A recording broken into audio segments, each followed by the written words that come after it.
මේකේ තමයි.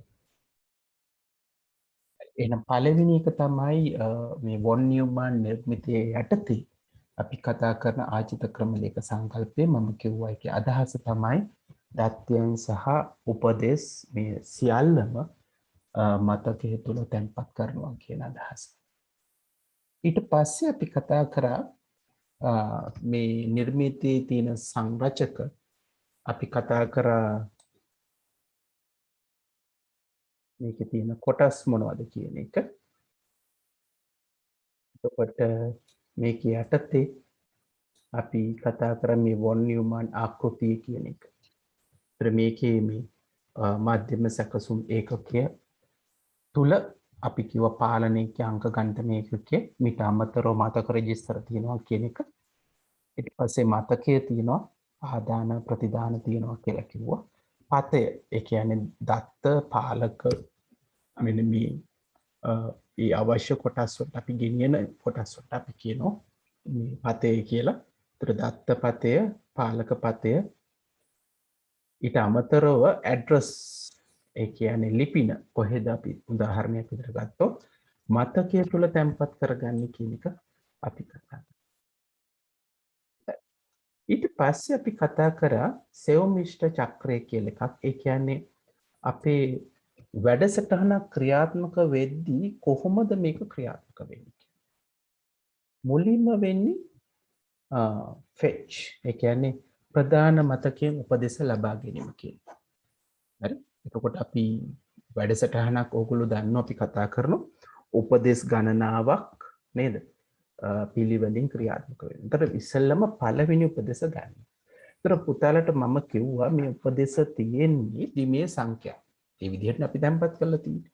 එහෙනම් පළවෙනි එක තමයි මේක මොකක්ද කියලා දැනගන්න ඕන. අපි කියනවා ඩිකෝඩ්. උපදෙස විකේතනය කරන්න ඕන. පාලනයකින් තමයි මේක වෙන්නේ. හරි? ඒතර පාලනයකේ බලන මේක දිහා ගිහිල්ලා බලලා මේ තියෙන කනුව මොකක් වෙන්නේ නැතිද මේක කියලා. මම කියන උදාහරණයක් විදිහට මේ තියෙන එකතු කිරීමක් කියලා. අපිට මේකෙදි කියනවා 2 සහ 3 එකතු කිරීම කියන එක තමයි මෙතනදී ගන්න. ඒක ඩිකෝඩ් කියලා කියනවා.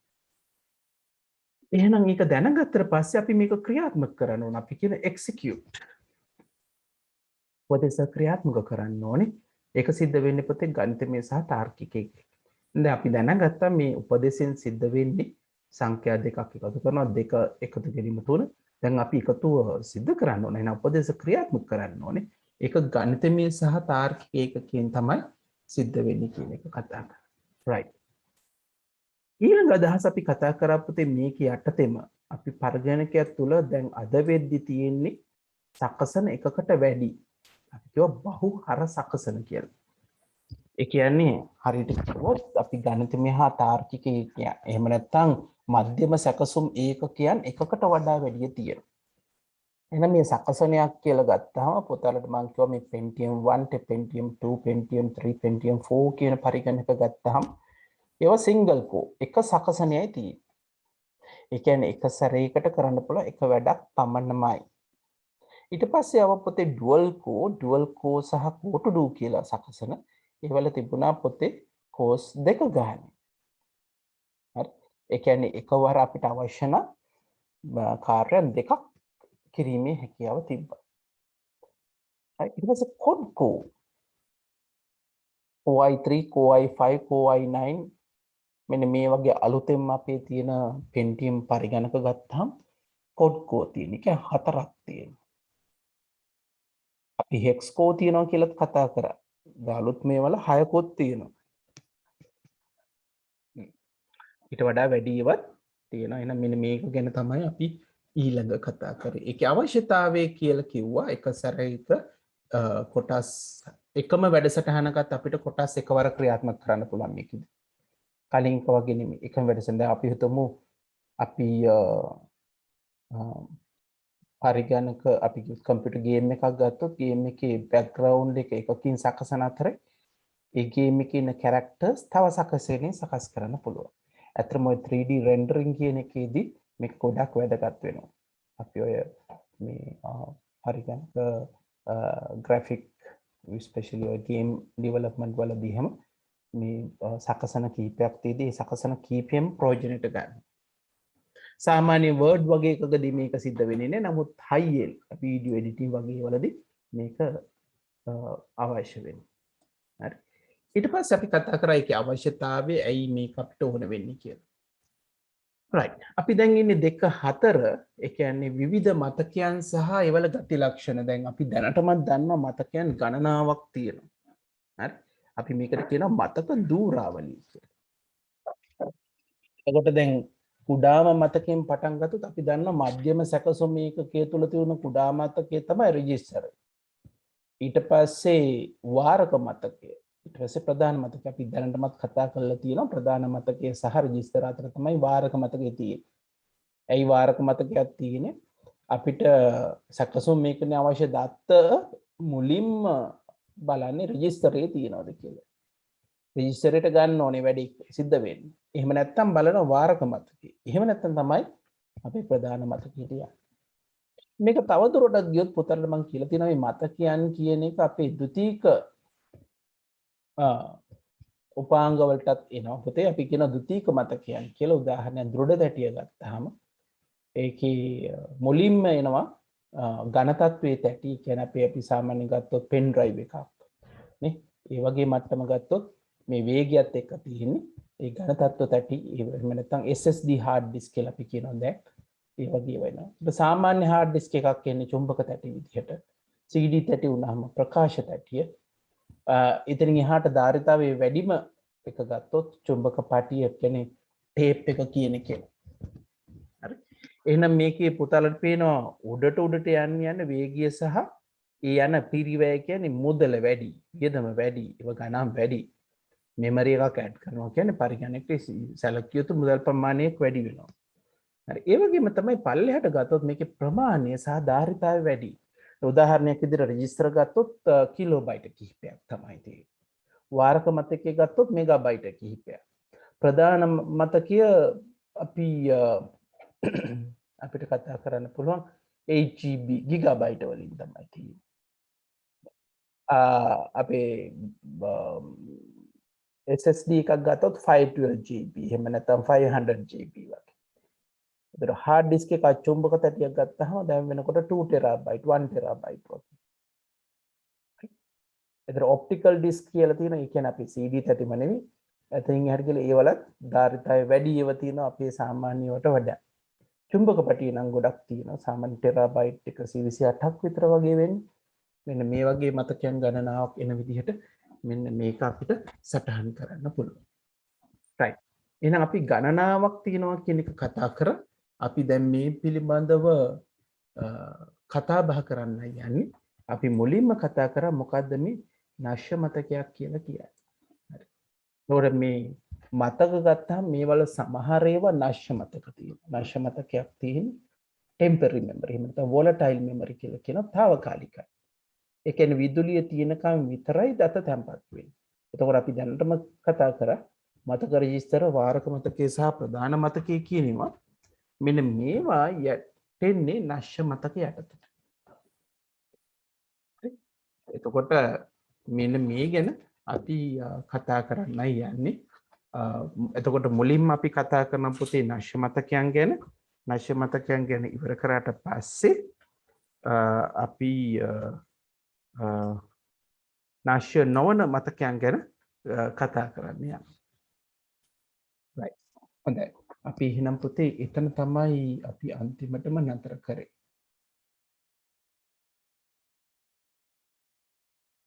right. හොඳයි. එහෙනම් අපි නශ්‍ය මතකයන් ගැන කතා කරපුවාම අපි මුලින්ම කිව්වා මතක රෙජිස්ටර්. හරි. ඊට පස්සේ වාරක මතක, ප්‍රධාන මතක. මෙන්න මේව තමයි නශ්‍ය මතකයන් විදිහට තියෙන්නේ කියන එක. හරි. අපි එතනින් ගියාට පස්සේ ලියාගමු මුලින්ම මතක රෙජිස්ටර් කියලා. හරි. අපි එතනින් පටන් ගමු. එහෙනම් පොතේ ලියාගන්න. අපි මුලින්ම පටන් ගමු. එහෙනම් මේක යටතේ උඩින්ම තියෙන නිසා අපි ලියනවා මතක රෙජිස්ටර්.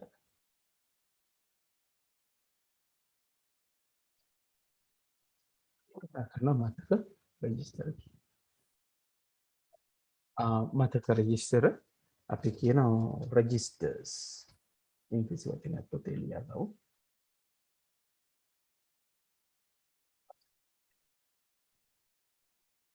එහෙනම් ඒක යටතේ ලියා ගමු මොකද්ද මේ මතක රෙජිස්ටර් කියලා කියන්නේ.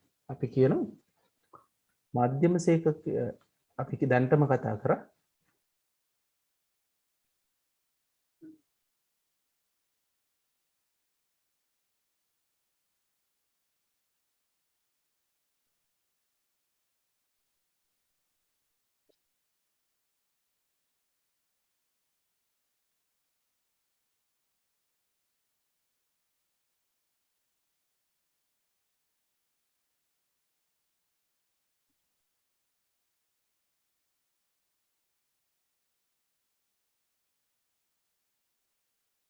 කියන පුළුවන් පොතේ මේක තියෙන්නේ මාධ්‍යම සේකකය ඇතුළේ. මාධ්‍යම ඒකක ඇතුළේ තමයි මේක තියෙන්නේ.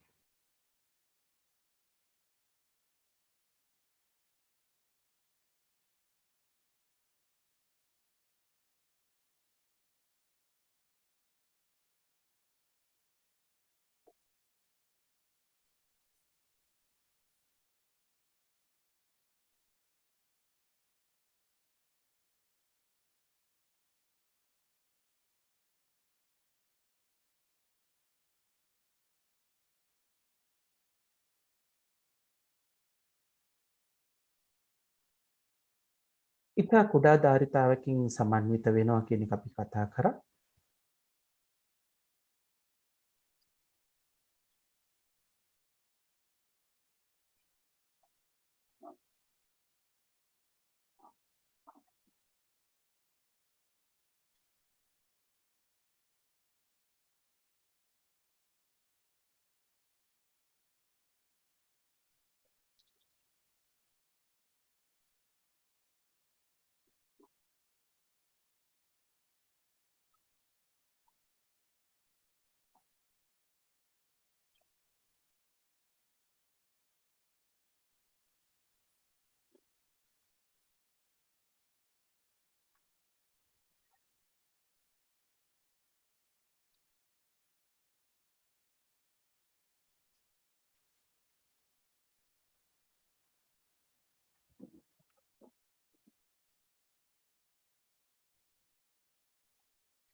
We can say itu is දෙකක් හෝ itu 64 වෙනි ධාරිතාවය අපි කිව්වා.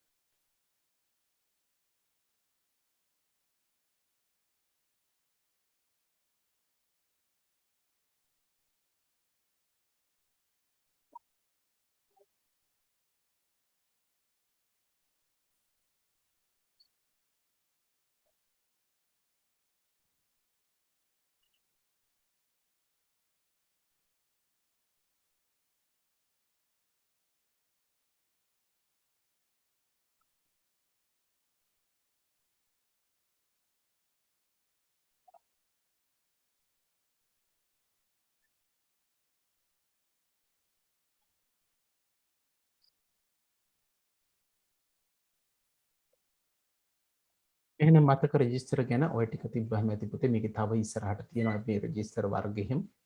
ඒවා අපි පුතාලට ඉදිරියට කතා කරමු.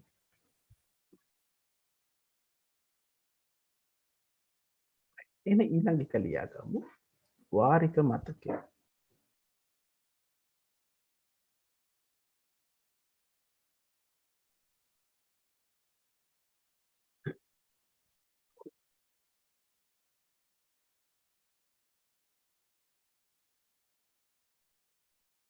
cache memory.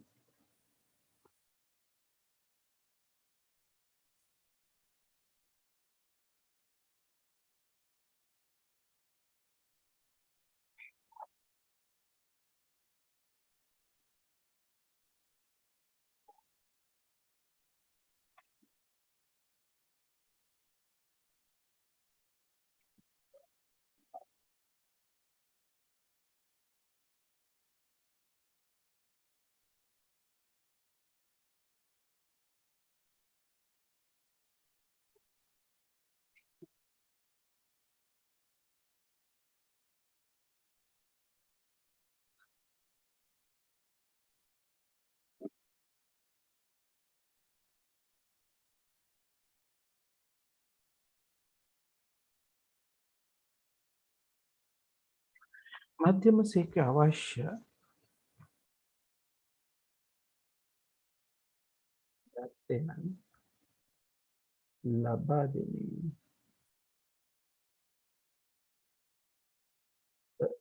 ගන්න මතකය.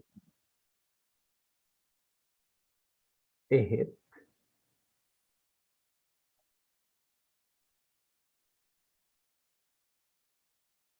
මධ්‍යම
එහෙනම් නිතර අත්‍යවශ්‍ය වන දත්තයන් වාරකම තුළ අවශ්‍ය වූ විට මධ්‍ය සැකසු මධ්‍යම සැකසුම් ඒකකයට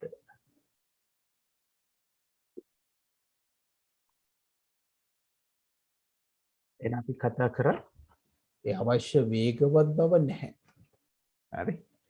ඒ නැති නිසා තමයි අපි වාරික මතකයක් පාවිච්චි කරන්නේ. එහෙනම් අපි දන්න අනික් එක තමයි මේ වාරික මතකයේ පිහිටලා තියෙන්නේ අපි කතින්.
හොඳයි මේකට අපි රූප සටහනක් ඇඳුත් පුතේ.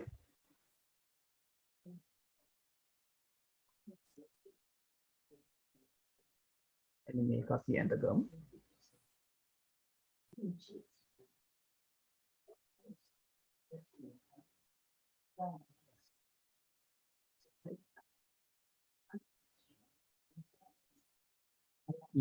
මුලින්ම අඳිමු CPU එක. අපි හිතමු මේ තියෙන CPU එක කියලා.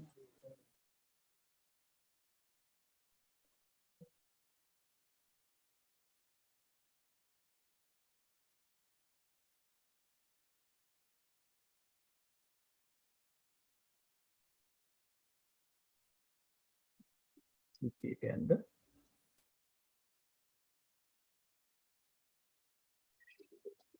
ඊට පස්සේ ප්‍රධාන මතකය අපි අඳිමු.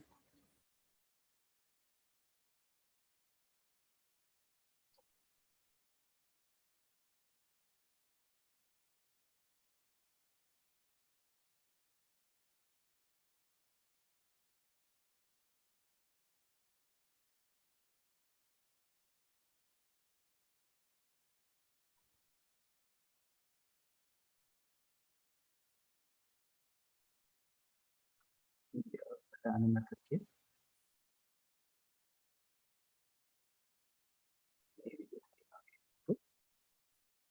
එහෙනම් අපේ මධ්‍යම සැකසුම ඒකකයේ සහ ප්‍රධාන මතකයේ අතර තමයි හරි මධ්‍යම සැකසුම ඒකකයේ සහ ප්‍රධාන මතකයේ අතර තමයි අපි කෑෂ් මෙමරි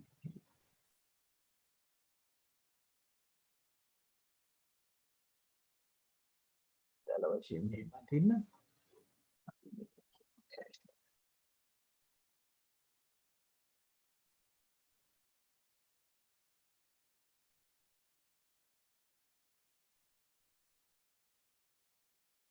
එහෙනම් කෑෂ් එක නොතිබුණා නම් CPU එකට ඕන දත්තයන් අපි ගන්නෙ ප්‍රධාන මතකයේ.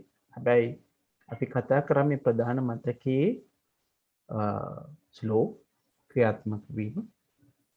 කොට ඒක වේගවත් කරන්න තමයි කෑෂ් මෙමරි එක තියෙන්නේ. කෑෂ් මෙමරි එක ප්‍රමාණයෙන් ප්‍රධාන මතකයට වඩා කුඩායි. නමුත් මේ අවශ්‍ය දත්තයන් ගන්න. එහෙනම් මොනවා හරි දත්තයක් අපිට හොයන්න ඕන වුණොත් හරි මොනවා හරි දත්තයක් අපිට හොයාගන්න ඕන වුණොත් අපි කරන්නේ මේක හරහා. එතකොට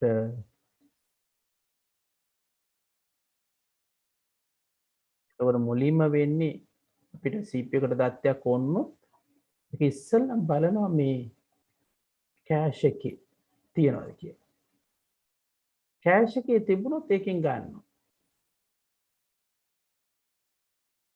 හරි? කෑෂ් එකේ තිබුණොත් ඒකෙන් අවශ්‍ය දත්තේ ගන්නවා.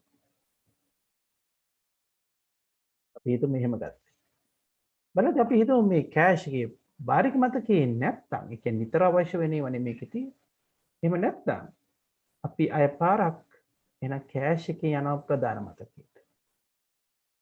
හරි? කළා අවශ්‍ය දත්තයන් ටික ගන්නවා. ඒ අවශ්‍ය තත්ත්වයන් ටික අරගෙන හරි? ඒක ආපහු කෑෂ් මෙමරි එකට දෙනවා. වාරික මතකයට දෙනවා. ඒකට මේ වාරික මතකයට දුන්නට පස්සේ තමයි හරි? වාරික මතකයට දුන්නට පස්සේ තමයි වාරික මතකයෙන් තමයි CPU එකට එන වෙන සිද්ධ ක්‍රියාවලිය තමයි මධ්‍යම සැකසුම ඒකකයේ අවශ්‍ය දත්ත ප්‍රමාණය ඉස්සෙල්ලම බලනවා වාරික මතකේ වාරික මතකයේ තියෙනවා නම් ලබා ගන්නවා වාරික මතකේ නැත්නම් ප්‍රධාන මතකයට යනවා ප්‍රධාන මතකයෙන් වාරික මතකයට අරගෙන තමයි මේක ගන්න.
නොයි විදිහට තමයි අපි මතකයන් තියෙන්නේ.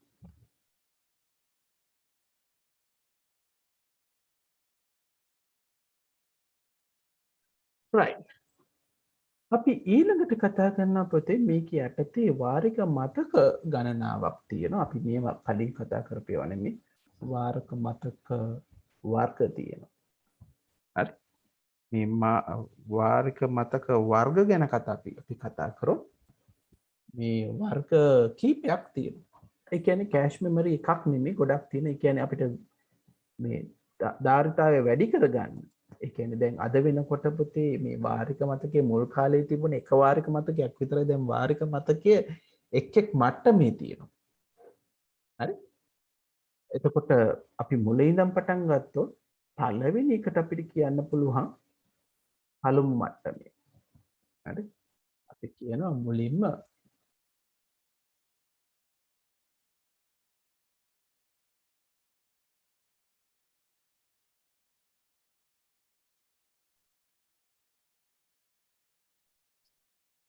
ඒ කියන්නේ පළවෙනිම මට්ටමේ කියන්නේ අපි ඉංග්‍රීසියෙන් කියන level 1 L1 කියලා තමයි කිටින් කියන්නේ. පුතාලා ප්‍රොසෙසර් එකක් ගත්තොත් මෙන්න මේ කතාවන් තියෙන අතර. L1.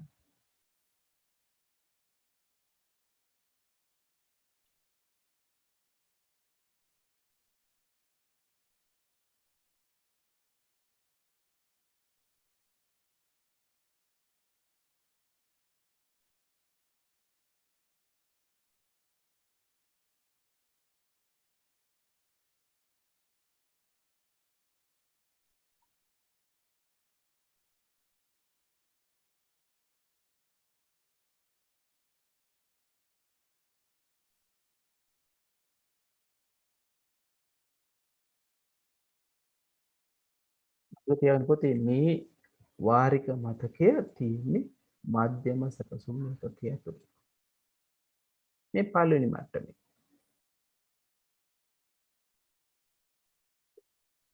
ඊළඟ එක ගත්තොත් එන අර වගේම අපිට කිව්වා පළවෙන්න දෙවන මට්ටමේ.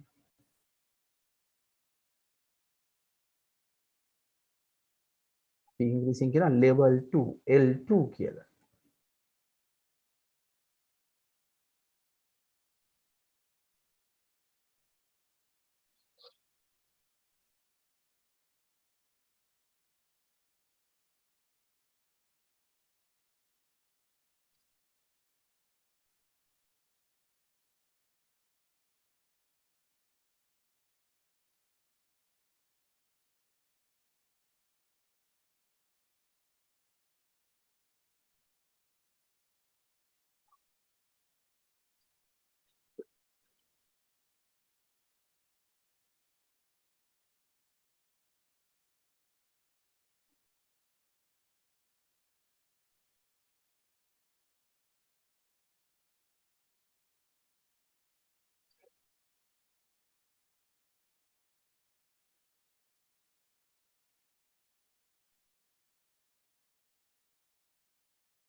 දෙවෙනි මට්ටම ගත්තහම මං කලින් කිව්වා වගේ පළවෙනි මට්ටම තරම් වේගවත් නැහැ.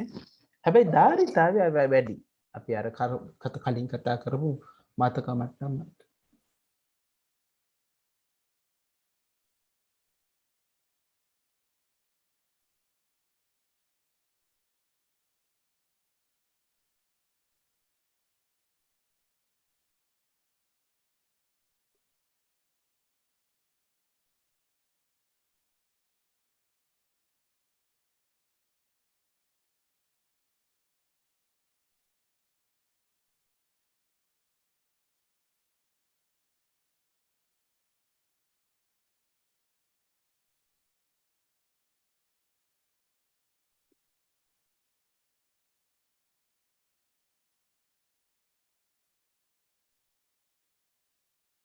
ඒතර මේක තියෙන්නේ පොතේ අර පළවෙනි මට්ටම නම් කිව්වා අපි අනිවාර්යයෙන්ම වෙනසක් කිව්වේ නෑ මධ්‍යම සැකසුම ඒකක ඇතුලේ තියෙනවා කියලා. හැබැයි මේක ගත්තාම මේක මධ්‍යම සැකසුම ඒකකයේ තුල ඉන් පිටත තියෙන්න පුළුවන්.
හොඳයි පුතේ. අපි එහෙනම් ඊළඟ තව මට්ටමක් තියෙනවා. අපි කියනවා level 3 cache. හරි? level 3 cache කියලා කියනවා. මේ level 3 cache කියලා කියන්නේ තවත් level එකක් තියෙනවා. එහෙනම් ඊළඟ එක අපි ලියාගමු තෙවන මට්ටමේ.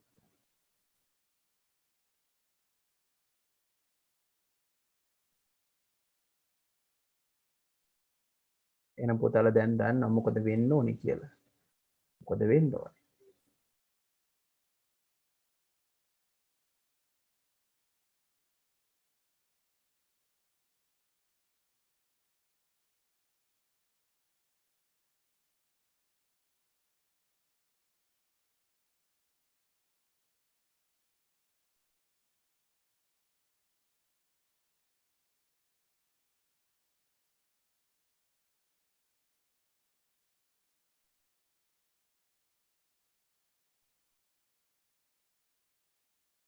එහෙනම් තවත් ඒක සුළු. මේ මට්ටම් තුනෙන්ම ගත්තොත් අඩුම වේගයක් තියෙන්නේ level 3. level 3 cache එකට.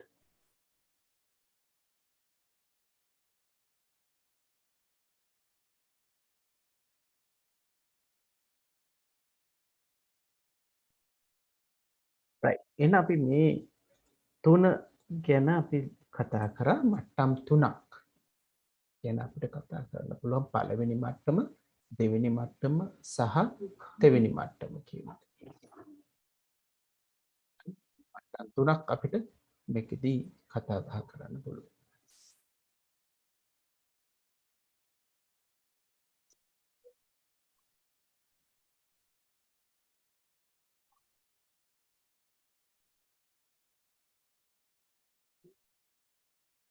right.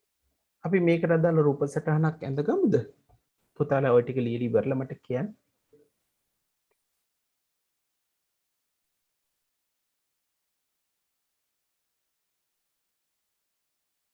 අපි කතා කරන්න යන්නේ පොතේ මධ්‍යම සැකසුම් ඒකකය ප්‍රධාන මතකය අතර දත්තු හුමාර විදි කොහොමද මේ වාරික මතක මට්ටම් ක්‍රියාත්මක වෙන්නේ කියලා. එහෙනම් මේ CP එකට කිට්ටුවෙම තියෙන L1 කැෂ් පළවෙනි මට්ටමේ වාරික මතකේ, දෙවන මට්ටමේ වාරික මතකේ, තෙවන මට්ටමේ වාරික මතකේ, ඊට පස්සේ ප්‍රධාන මතකේ. ඒතර මේකේ යටතේ ගත්තොත් මේකේ කලින් ක්‍රියාත්මක වීම තමයි මොනවා හරි කිසියම් දත්තයක් අවශ්‍ය නම් අපි ඒක මුලින්ම බලන්නේ L1 එකේ තියෙනවද කියලා. level 1 එකේ තියෙනවද. level 1 එකේ තියෙනවා නම් මේ දත්ති අපි එතනින්ම ගන්නවා අපහු. right CP එකට ගන්න level 1 එකේ. ප්‍රශ්නයක්. level 1 එකේ මේ දත්තේ නැත්තම් දැන් යනවා level 2 එකට. level 2 එකට. level 2 එකේ දත්තේ තිබුණොත් ඒ දත්තේ මුලින්ම ගන්නවා L1 වලට. හරි? ඊට පස්සේ තමයි CP එකට හම්බෙන්නේ. එතකොට L1 වල නැති දත්තයන් L2 වල එක තියෙන කන්න ඒකෙන් මේකට ගන්න. L2 වලත් නැත්තම් තව ස්ටෙප් එකක් අපි එහාට යනවා. එහෙනම් L3 වල බලනවා තියෙනවද කියලා. L3 වල තියෙනවද කියලා බලන්න. L3 වල තිබුණොත් ඒක L2 වලට අරන් අය L1 වලට අරගෙන තමයි අපි CP එකට දෙන්නේ. L3 එකෙත් නැති වුණොත් අන්න යනවා ප්‍රධාන මතකයට. එහෙනම් මෙන්න මේ නිසා තමයි නූතන පරිගණක ගත්තාම ගොඩක් එන්න වේගවත් බව වැඩි වෙන්න එක් හේතුවක් උනේ. ඒ කියන්නේ මතකය මධ්‍යම සැකසුමේකට අවශ්‍ය දත්තයන් අපි මේ හරහා ලබා ගන්න. හොඳයි. අඳගම් පොතේ මේ රූප සටහන.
එහෙනම් ඔන්න ඔය විදිහට තමයි සැකසෙන්නේ.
එහෙනම් මේ දත්ත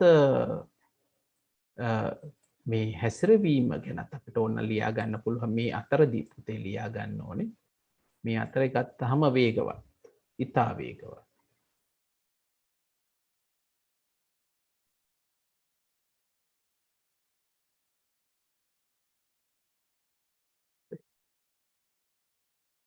ඊට පස්සේ අපිට කියන්න පුළුවන් එක ඉතා වේගවත්. මේ දෙක අතර දත්තු හුමාරු. අපිට ලෙවල් 1 ලෙවල් 2 වේගවත්. වේගවත් කියන්න පුළුවන්. මේක අපිට කියන්න පුළුවන් වේගවත් නෙමෙයි තරමක්.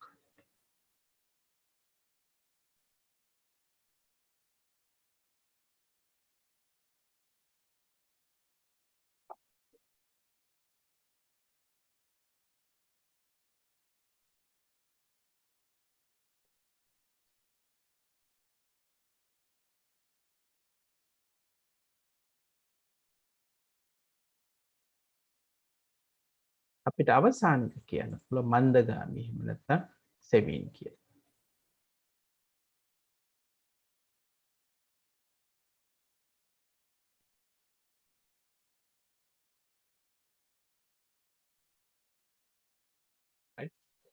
කියන්න පුළුවන් මේක මන්දගාමී කියලා. එහෙනම් අපි කතා කර කොයි විදිහටද ප්‍රධාන මතකයේ තියෙන දත්තයන් මධ්‍යම සැකසුම් මේකකට ලබා දෙන්නේ කියලා. ප්‍රධාන මතකය මධ්‍යම සැකසුම් මේකේ තරම් වේගවත් නැහැ. ඒක නිසා තමයි අපි මුලින්ම කතා කරේ වාරික මතකයක් අවශ්‍ය වෙනවා. වාරික මතකයක් අපි දැන් කතා කරා පළවෙනි මට්ටම, දෙවන මට්ටම, තෙවන මට්ටම. මේ ආකාරයේ මට්ටම් තුනකට තියෙනවා. ඒතර පළවෙනි මට්ටම තමයි ඊටාම වේගවත්, දෙවෙනි මට්ටම වේගවත්, දෙවෙනි මට්ටම තරමක් වේගවත්. ඒකට ප්‍රධාන මතකය නම් මන්දගාමී මේ තියෙන විදිහට. ওই ටික තමයි පුතාලට මතක තියාගන්න තියෙන්නේ වාරික මතකය නැත්නම් වාරක මතකයේ යටතේ. හොඳයි. එහෙනම් අපි ඊළඟ එකට යමු.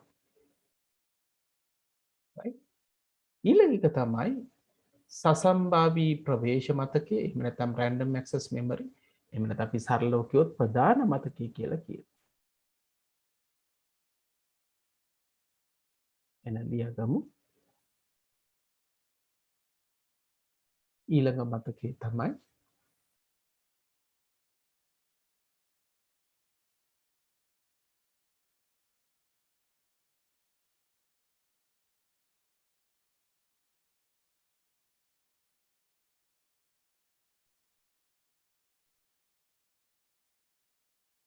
අපි random access memory එහෙම නැත්නම් කෙටියෙන් මේකට කියනවා RAM කියලා. වචනේ RAM කියන එක දැක්කොත් අපි දන්නවා මේ ප්‍රධාන මතකයේ තමයි කියන එක.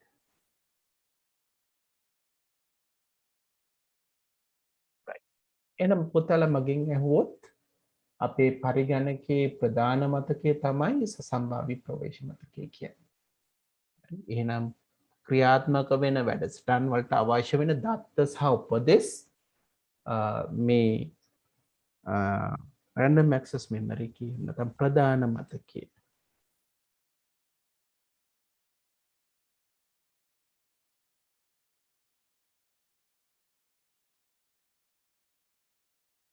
අපි දන්නවා මේක ප්‍රධාන මතකය.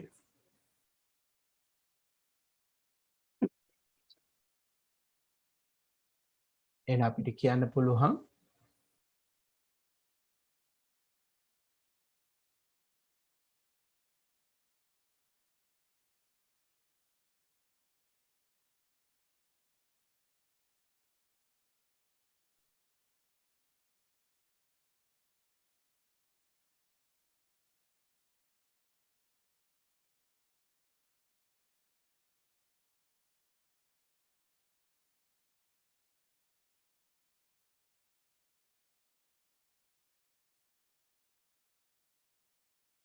එහෙනම් අපි දන්නවා අපිට අවශ්‍ය වෙන දත්ත උපදෙස් මේ දෙකම මේක තුළ තියාගන්නවා.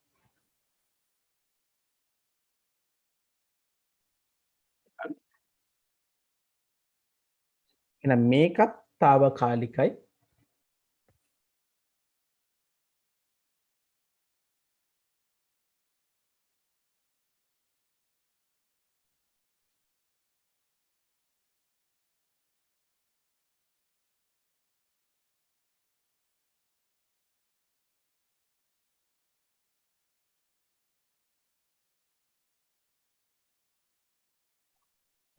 දැන් අපි මේකෙත් පොතේ අපි ඉදිරියට කතා කරන්න යන්නේ. ඒතර මේකෙත් අපි කලින් වගේ කොටස් කතා කරනවා. මොනවද? මේ සසම්භාවී පිවිසුම් මත කියනොත් ගණනාවක් තියෙනවා. පළවෙනි එක අපි කිව්වොත්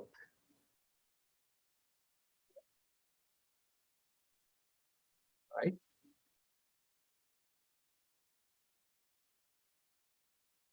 අපි කියන ස්ථිතික කියලා. මාතෘකාව ලියාගමු.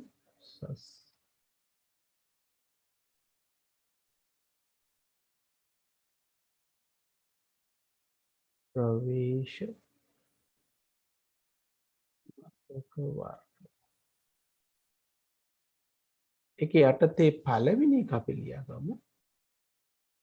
ස්ථිතික.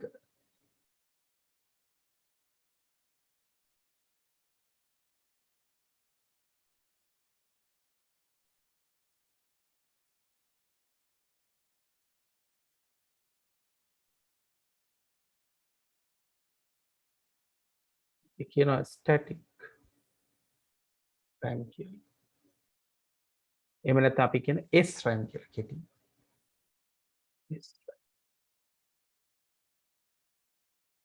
අතකයන් කියවම් පුතාලා මේ වචන දකිවි. අපි මේකට කියනවා S රෑම්. එහෙම නැත්නම් ස්ටැටික් රෑම්.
එහෙනම් අපි ස්ථිතක සසම්භාවී ප්‍රවේශ මතකේ S රෑම් වලින් පටන් ගමු.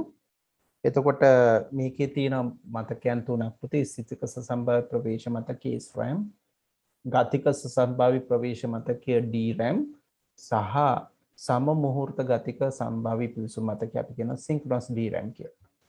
හරි? right. අපි මේ ගැන මුලින්ම ලියාගමු.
අපි RAM ගැන කතා කරේ පොතේ එහෙනම් මුලින්ම SRAM ගැන අදාළව අපි තොරතුරු ලියාගමු.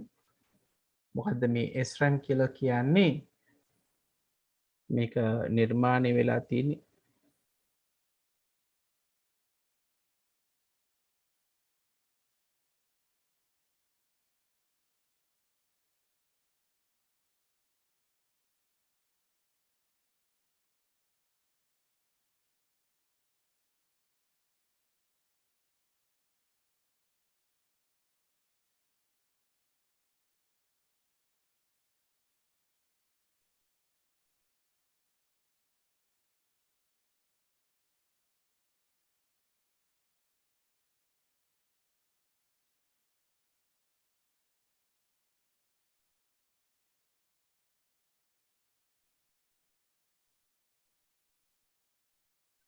අපි ගත්තොත් මේකේ තියෙන දත්තයන් පුතේ විදුලිය තියෙනකන් තියෙනවා. අපි ගන්න මේක කිව්ව අපි විනාශ මතකයක් ඒ කියන්නේ తాවකාලික මතකයක්.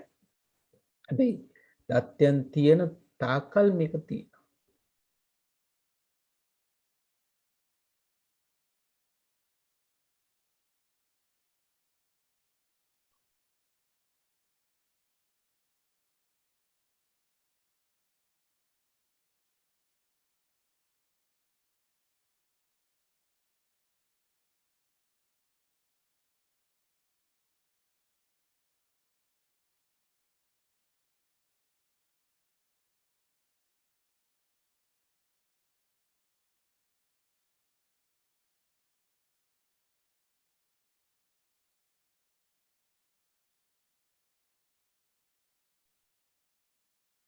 මේක වේගවත්.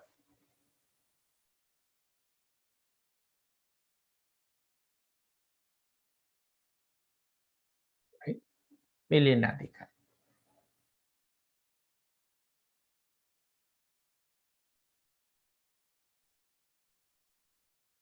ඒ ස්ථිතික සම්භාවී ප්‍රවේශ මතක කියන එක. එහෙනම් මේක දත්ත විදුලි ඇතිතාක් තැන්පත් කරන්න පුළුවන්. හරි.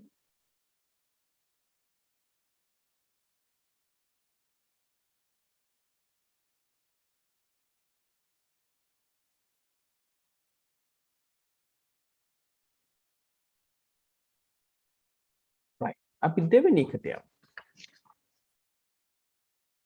මම දෙවෙනි එක ලියා ගන්න පුතේ ගතික.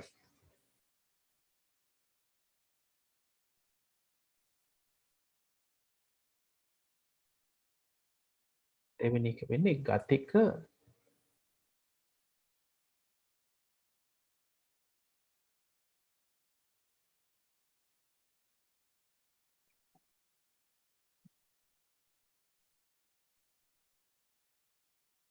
අපි කියනවා ඩයිනමික්. එහෙම නැත්නම් DRAM. මේ අතරම ප්‍රධාන මතකයේ තියෙන්නේ මේ ක්‍රමයට.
මේක නිර්මාණය වෙලා තියෙන අපි කලින් කිව්ව පුතේ ට්‍රාන්සිස්ටර් වලින් විතරයි කියලා. මේකෙදි ට්‍රාන්සිස්ටර් සහ ධාරිත්‍රක දෙකෙන්. මේ ට්‍රාන්සිස්ටර් සහ ධාරිත්‍රක දෙකෙන්ම නිර්මාණය වෙලා තියෙන නිසා මේකේ ලීකේජ් එකක් වෙනවා. ඒ කියන්නේ මේකේ තියෙන ආරෝපිත ඉවත් වෙනවා. ඒක නිසා මේක රිෆ්‍රෙෂ් කරන්න ඕනේ. නැවත ආරෝපිත කරන්න ඕනේ.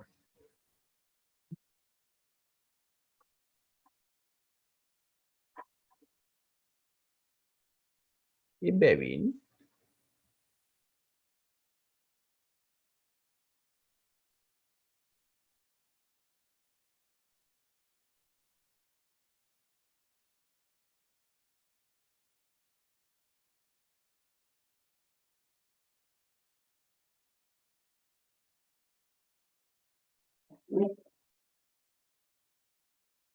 ඒක නිසා පුතේ මේක නැවත නැවත අපි කියනවා යාවත් කාලින කරන්න ඕනේ කියලා.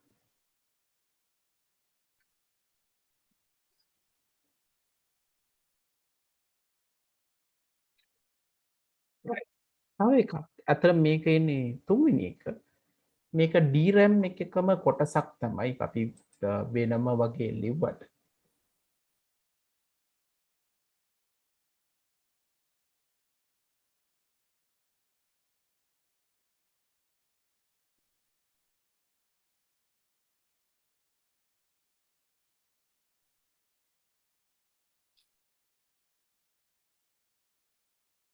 තුන්වෙනි එක වර්ගයක් විතරයි නම විතරයි පොතේ අපි මේක ලියන්නේ වැඩි කතා බහ කරන්න යන්නේ නෑ මොකද්ද වෙන්නේ කියලා. ඒ කියනවා සම මුහුර්ත.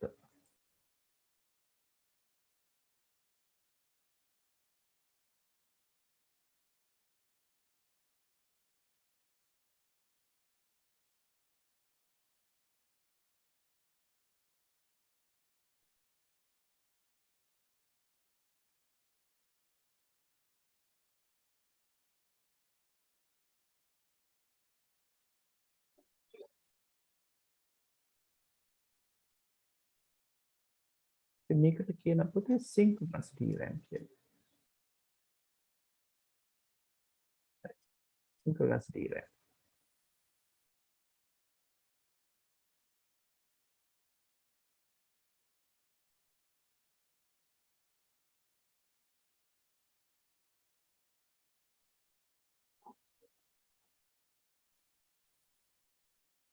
මේකදී අපි දන්න දෙයක් තමයි පොතේ ප්‍රොසෙසර් එකේ තියෙන ක්ලොක් එකක්. අපි කියනවා CPU ක්ලොක් එකක්.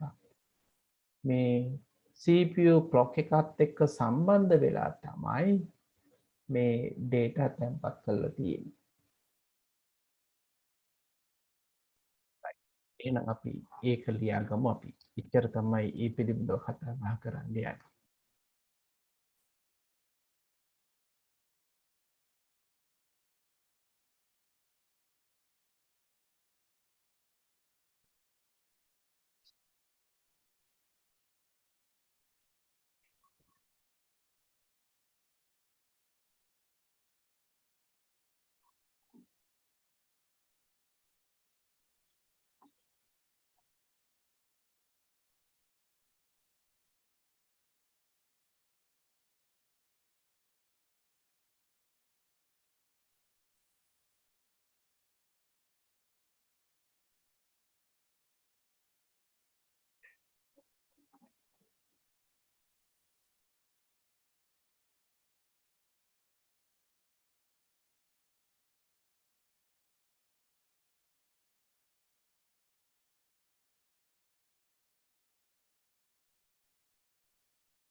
එතන පොතේ මේ වචනේ සම මුහුර්ත කරන්න කියන්නේ එකම අගය කියන එක.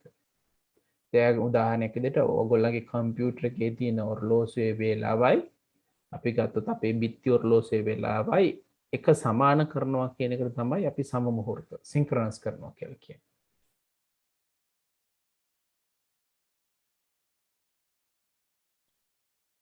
right. ඔය ටික තමයි අපිට ඇත්තටම මේ සසම්භාවී ප්‍රවේශ මතකයේ එහෙම නැත්නම් random access memory කියන එක යටතේ අපිට කතා කරන්න තියෙන්නේ. ඊට පස්සේ අපි කතා කරන්න යන්නේ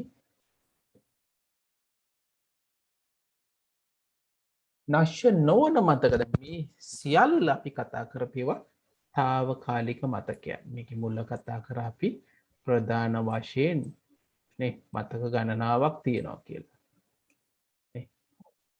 එතකොට මතක අපි නශ්‍ය මතකවල තමයි කතා බහ කරමින් හිටියේ. යටතේ තමයි මතක රෙජිස්ටර් වාරක මතකය සහ අපි අවසානට කතා කර සසම්භාවී ප්‍රවේශ මතකය කතා කරන්නේ. එහෙනම් අපි ඊළඟ එකට ගියොත් මෙතනදී අපි කතා කරනවා නශ්‍ය නොවන.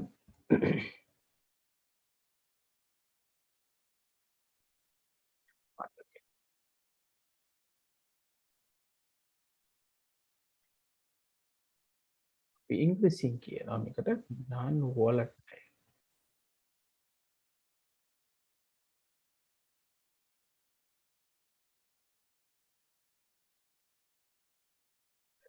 අපි කියන නශ්‍ය නොවන මතකය.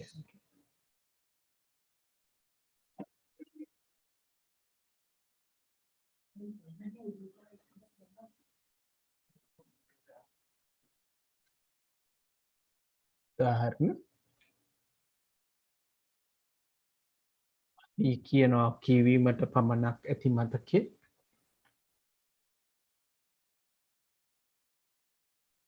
ඒ කියන්නේ ROM කියන එක කියලා. ඊට පස්සේ ක්‍රමලේඛිත කියවීමට පමණක් ඇති මතකය. අපි කියන PROM කියලා programmable read only memory. ඊට පස්සේ තියෙනවා මැකිය හැකි ක්‍රමලේඛිත කියවීමට පමණක් මතකය EEPROM කියලා තියෙනවා. ඊට පස්සේ EEPROM කියලා තියෙනවා.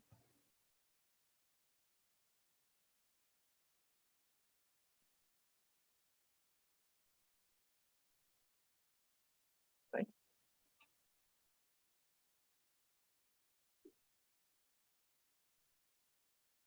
ලියා ගමු. ROM කියලා තියෙනවා. ඊට පස්සේ PROM කියලා තියෙනවා programmable.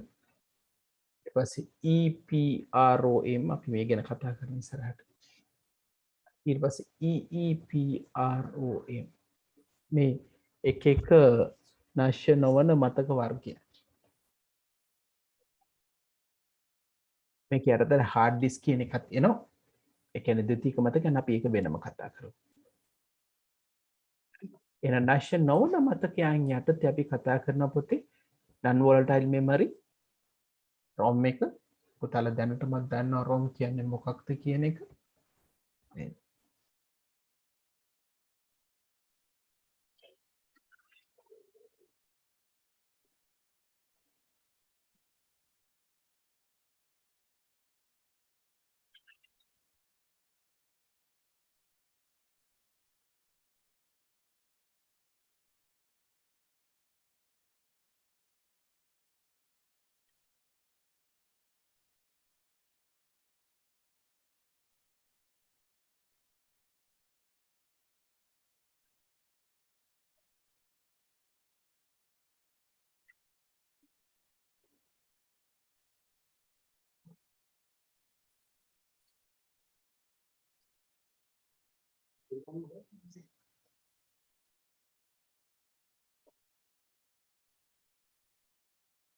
right. අපි එහෙනම් මොලේ දැන් ලියාගමු පොතේ.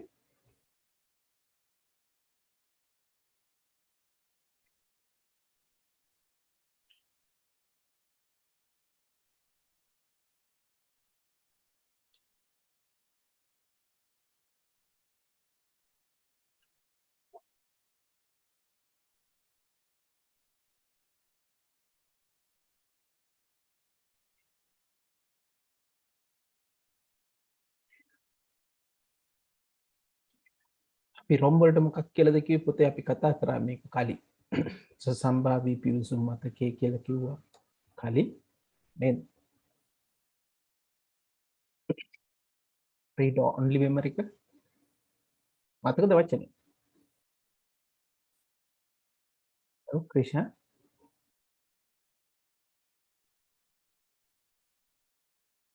රෙෂ්මි.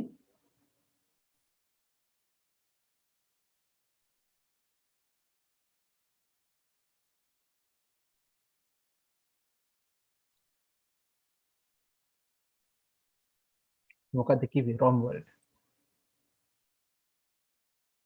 හ්ම්? මතක් කරමු බලන්න ටක් ගාලා කියන්න.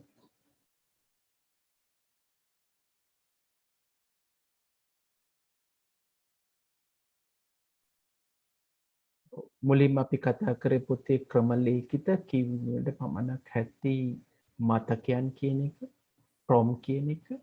එක එක්වරක් පමණක් ක්‍රමලේඛනය කරන්න පුළුවන්. ඒ කියන්නේ අවශ්‍ය දත්ත තොරතුරු අපිට එක සැරයක් තැන්පත් කරන්න පුළුවන්, කිසිම වෙනසක් වෙන්නේ නැහැ. ඊට පස්සේ අපි කතා කරා අපේ අවශ්‍යතාවය අපිට මකන්න පුළුවන් චිපයන් තියෙන. ඒවට අපි කියනවා මැකිය හැකි ක්‍රමලේඛිත කීමට පමණක් හැකි මතකයන්. එහෙම නැත්නම් අපි කියනවා erasable prompt කියලා. EEPROM. එතකොට මේ මතකය අපිට නැවත නැවත මකලා දත් ඇතුළත් කරන්න පුළුවන්. හැබැයි ඊළඟ වර්ගයේ මම අර කිව්වා වගේ සාමාන්‍ය විදුලි වෝල්ටීතාවයකින් මකන්න පුළුවන් චිපයන්ට අපි කියනවා විද්‍යුත් වශයෙන් මැකිය හැකි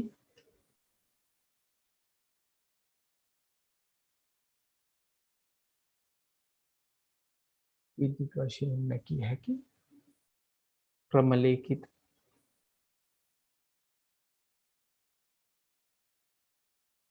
කියවීමට පමණක් හැකි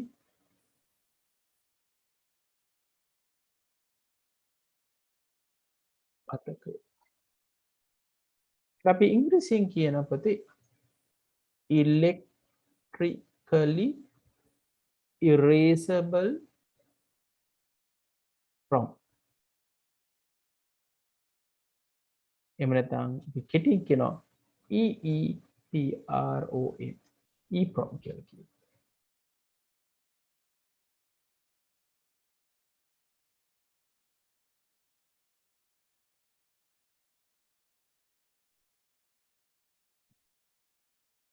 අපිට කියන්න පුළුවන් එහෙනම් මේකෙදි වෙන දේ තමයි සාමාන්‍ය විදුලියකින් සාමාන්‍ය විදුලි වෝල්ටීයතාවයකින්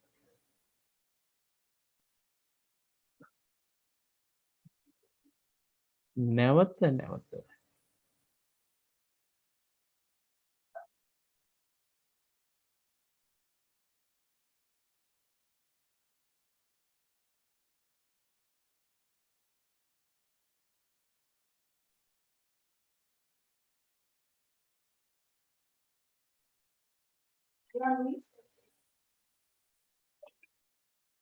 නැවත නැවතම ගන්න පුළුවන් කියන එකෙන් තමයි මේ EEPROM කියලා කිව්වේ. එහෙනම් පොතේ අපි මේකෙදි අපි කතා කරේ පතන මාත්‍ර මතක එහෙම නැත්නම් කියවීමට හැකි මේ සැරේ ඔය මේ පුතාලගේ දීලා තියෙන එක මතකය නමක් තමයි කියවීමට පමණක් හැකි කියලා.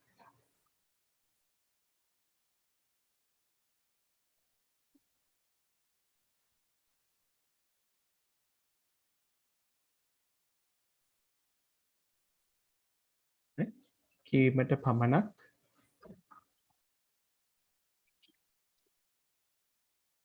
අපි කලින් තමයි පතන මාත්‍ර කියලා කිව්වේ මතකය.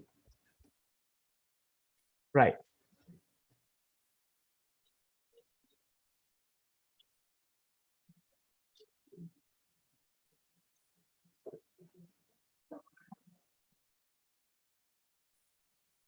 right. එහෙනම් අපි මේ පාඩමේ අවසානම කොටසට පුතේ ඇවිල්ලා තියෙන්නේ.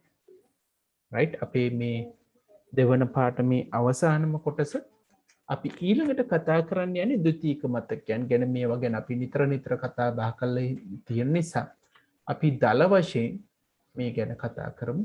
මොනවද මේ ද්විතීක මතකයන් එහෙම නැත්නම් ද්විතීක ආචායනය කියන එක අපි කතා කරමු.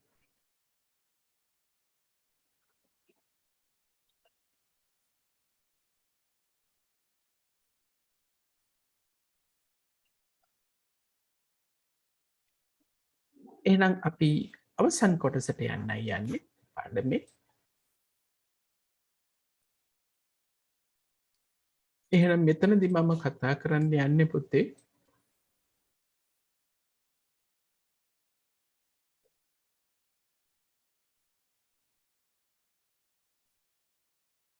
ආචායන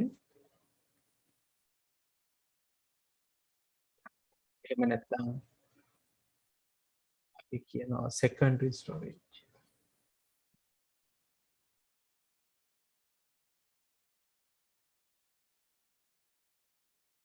ද්විතීක ආචායනය. මේ ද්විතීක ආචායනය යටතේ අපි කතා කරනවා කිහිපයක්. එකක් තමයි චුම්බක ආචාන උපාංග තියෙනවා. ඒ කියන්නේ චුම්බක භාවිතයෙන් දත්ත තැන්පත් කරන දත්ත වෙනස් කරන අපි උපාංග තියෙනවා. ඊට පස්සේ ප්‍රකාශ ආචාන උපාංග තියෙනවා. ඔප්ටිකල් ස්ටෝරේජ් ඩිවයිසස් අපි CD30 DVD30 Blu-ray 30 ගත්තාම එනවා. ඊට පස්සේ ඝන තත්ත්වයේ ගත්තොත් ඝන තත්ත්වයේ ආචාර්ය යටතේ මේ ටික කියනවා. හරි. එහෙනම් අපි මුලින්ම කතා කරමු. හරි. මේවා මොනවද කියන එක. එහෙනම් දල වශයෙන් අපි ලියාගමු. secondary storage ද්විතීක ආචාර්ය යටතේ මොනවද තියෙන්නේ කියලා. ඒක යටතේ එහෙනම් අපි පළවෙනි එක ලියාගමු.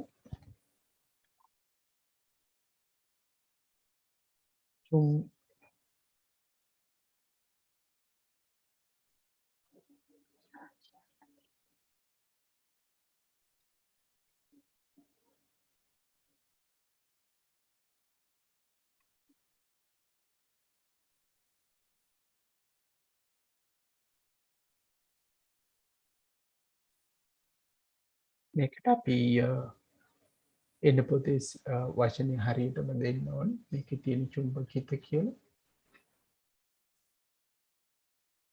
චුම්බක. චුම්බක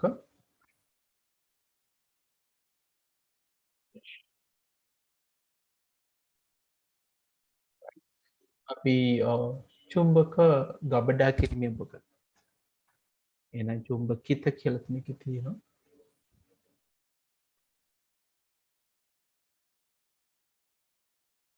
නැත්නම් චුම්බක කියලා කියන්න පුළුවන්. ආචයන උපාංග. ඉංග්‍රීසි වචනේ තමයි magnetic storage device.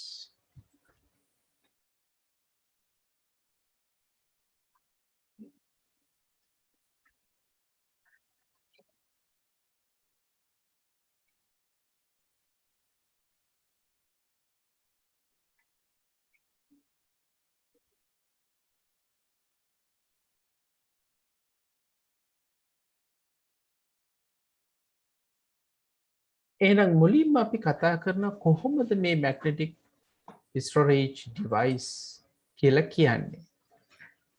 හරි.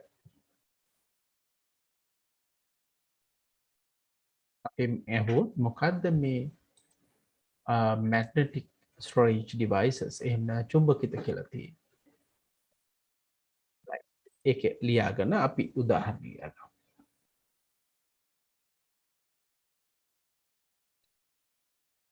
මෙහිදී සියලුම දත්ත ගබඩා කරනුයේ චුම්බක මාධ්‍යයක් භාවිතයෙන්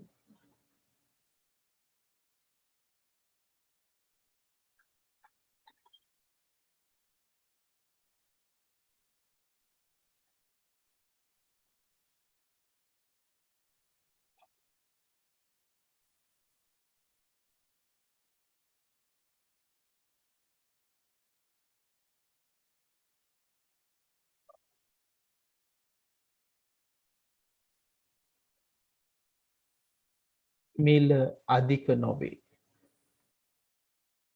ඒ නිසා තමයි මේ අපි කතා කරන උපාංග නිතර අපිට දකින්න. මොනවද උදාහරණ අපිට ගන්න පුළුවන් දෘඩ තැටිය, ඩිස්ක්, නාම්‍ය තැටිය,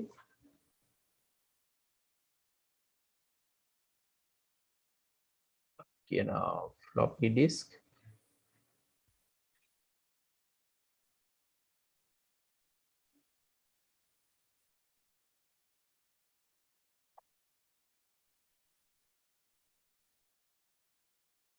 අපි කියන චුම්බක පටි. අංකිව ධාරතයමෙන් ඉහළම තියෙන චුප්පකපටි කියලා දත්ත අපි උපස්ථ නිර්මාණය කිරීමේදී මේක පාවිච්චි කරන මැග්නටික් ටේප්.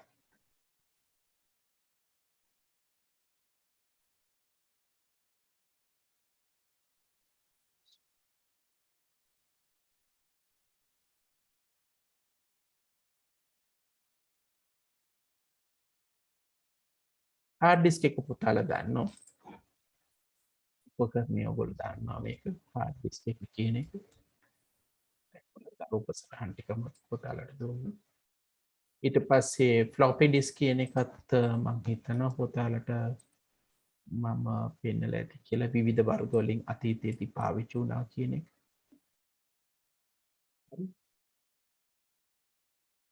ඊට පස්සේ අපිට තව එකක් තමයි මේ මැග්නටික් ටේප් කියන එක. ටේප් ඩ්‍රයිව්ස් හරි අඩුයි පුතේ දැන් අපිට දකින්න ලැබෙනවා. නමුත් ගොඩක් වෙලාට මේ මැග්නටික් ටේප් තමයි දත්ත තැම්පත් කිරීමට පාවිච්චි කරන්නේ. දත්ත තැම්පත් කිරීමට පාවිච්චි කරන්නේ මැග්නටික් ටේප්. වස්තවලදී ගොඩක් වෙලාවට අපි මේව තමයි පාවිච්චි කරන්නේ. right දෙවෙනි එක එහෙනම් ලියාගමු.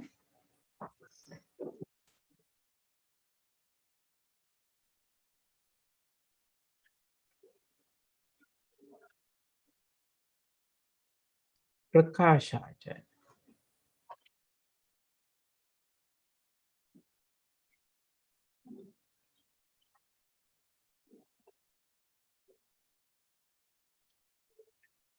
ඉංග්‍රීසි කියන optical storage devices.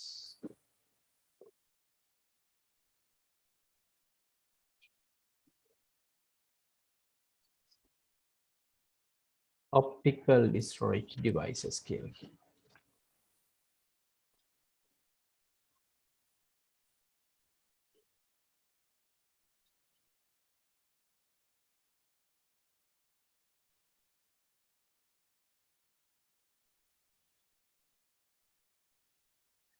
දැන් පුතා මගෙන් ඇහුවොත් මොකද්ද මේ optical device කියලා.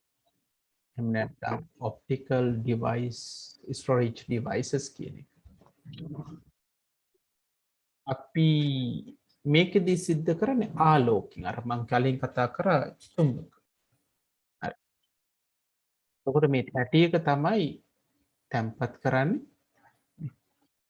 එහෙම නැත්නම් අපි කියනවා ලේසර් කිරණ. නේද? ලේසර් කිරණ. එන ලියාගමු. එහිදී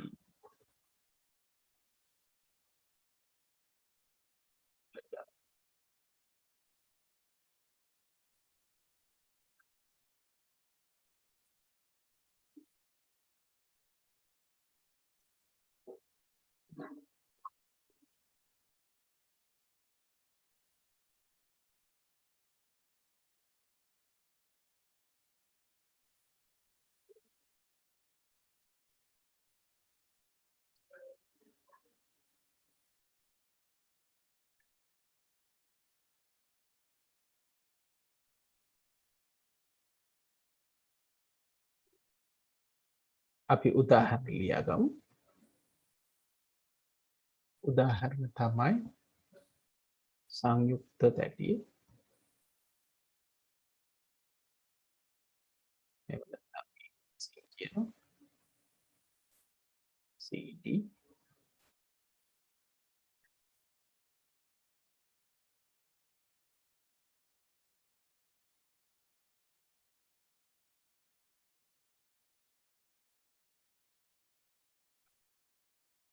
ඔයා පාඩම් කරන්නේ පුතා. සංඛ්‍යාංක බහුවිධ තැටියේ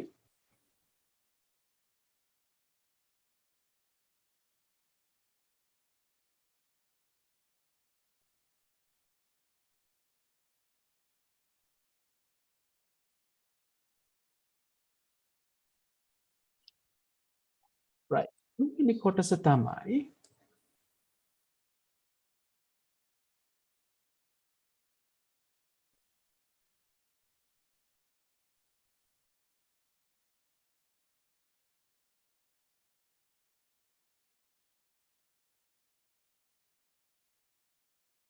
ඝන තත්ත්වය.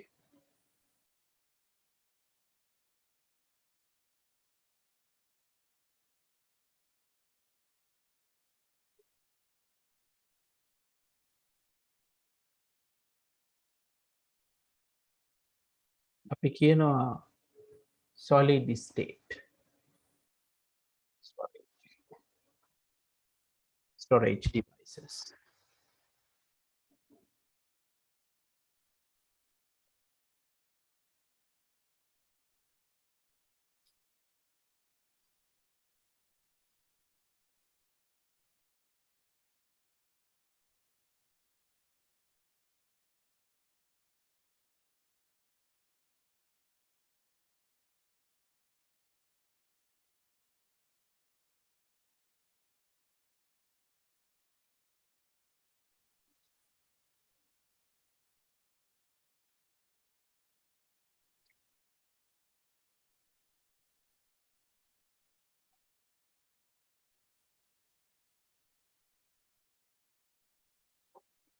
එහෙනම් solid state drives කියලා කියන එක අපි දන්නවා ඝන තත්ත්වයයි කියලා මේකේ අදහස වෙන්නේ මේ චලනය වෙන්නේ නැති කොටස් තියෙනවා කියලා. හරි? එහෙනම් මේකේ අදහස තමයි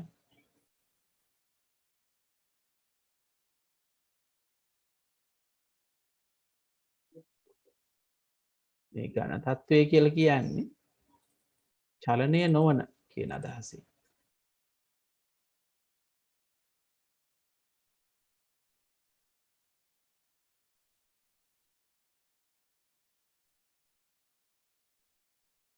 මෙම උපාංග පදනම් වී ඇත්තේ චලනය නොව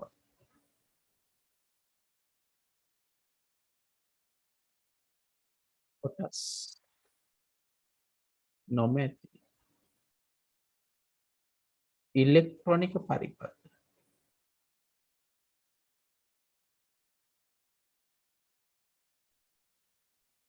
පරිපථ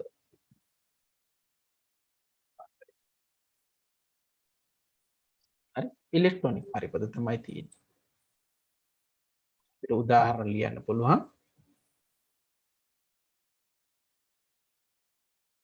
මොනවද උදාහරණ? ෆ්ලෑෂ් ඩ්‍රයිව්,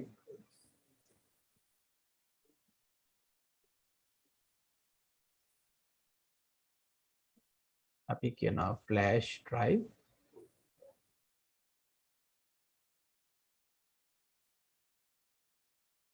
ඊට පස්සේ පුළුවන් මතක කාඩ්පත් මෙමරි චිප්ස් කියලා.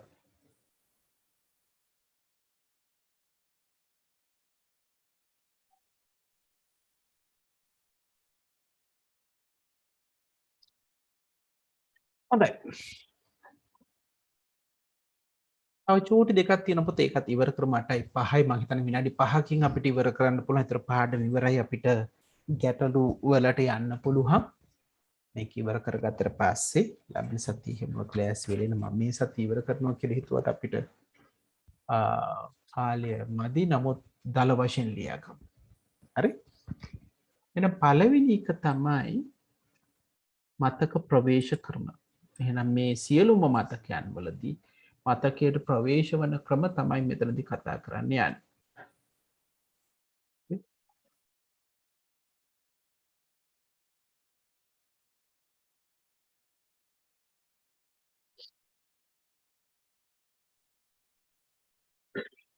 ඒක පළවෙනි එක අපි කතා බහ කරන්න යනවා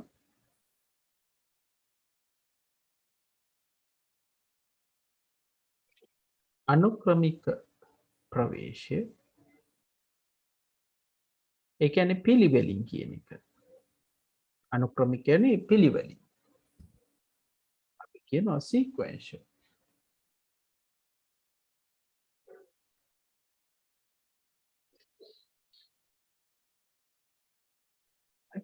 අනුක්‍රමික ප්‍රවේශය.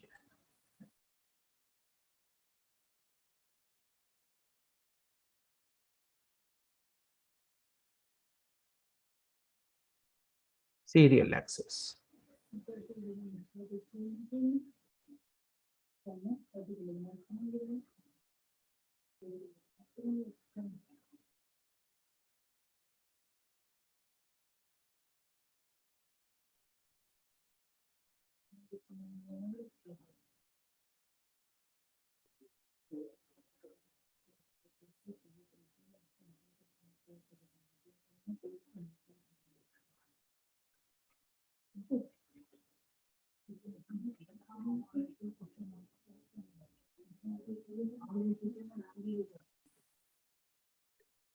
මෙහිදී ද්විතීයික මතක ආචරණය තැන්පත් කර ඇති ආචයනයේ නොවන තැන්පත් ප්‍රවේශ විය හැක්කේ එකකට පසු එකක් ලෙස පිළිවෙල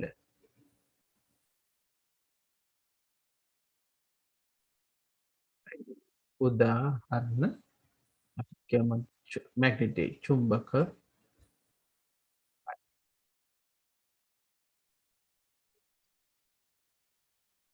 එකට පස්සේ එකක් මේක අපි කලින් කතා බහ කරලා තියෙනවා පුතාලක මේක කලින් මට්ටමේදීත් අපි මේ ගැන කතා කරා කොහොමද මේක සිද්ධ වෙන්නේ කියන එක.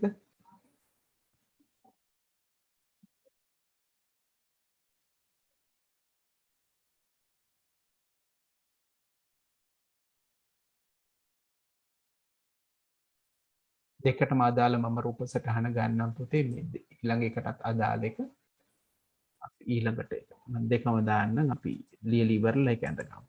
හරි.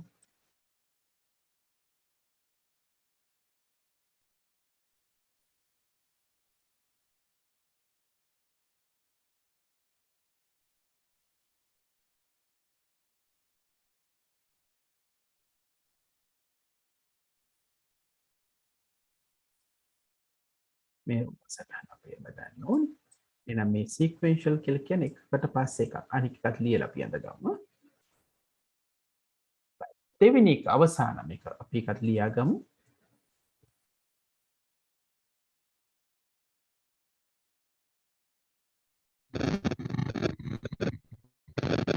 අහඹු ප්‍රවේශ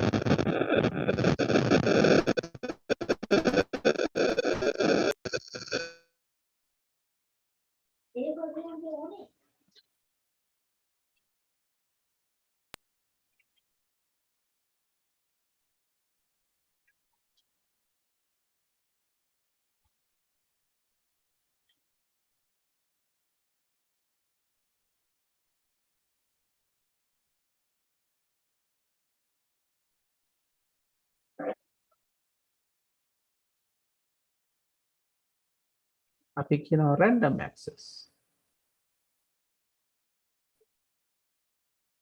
අහඹු ප්‍රවේශය. පුතාලට පේනවා ඇති රූප සටහනින්ම පේනවා කිසිම පිළිවෙලක් නැතුව අපිට ඇක්සස් කරන්න පුළුවන්. උදාහරණයක් පුතේ CD තැටියක් ගත්තා අපිට ඕනම සින්දුවක් අහන්න පුළුවන්. පිළිවෙලක් නැහැ. පිළිවෙලට අහන්නත් පුළුවන්. ඕනම සින්දුවකින් අපිට පටන් ගන්න පුළුවන්.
එහෙනම් මෙච්චරයි අපිට කතා කරන්න තියෙන පොතේ දෙවෙනි පාඩම අපි සම්පූර්ණයෙන්ම අවසන් කරා.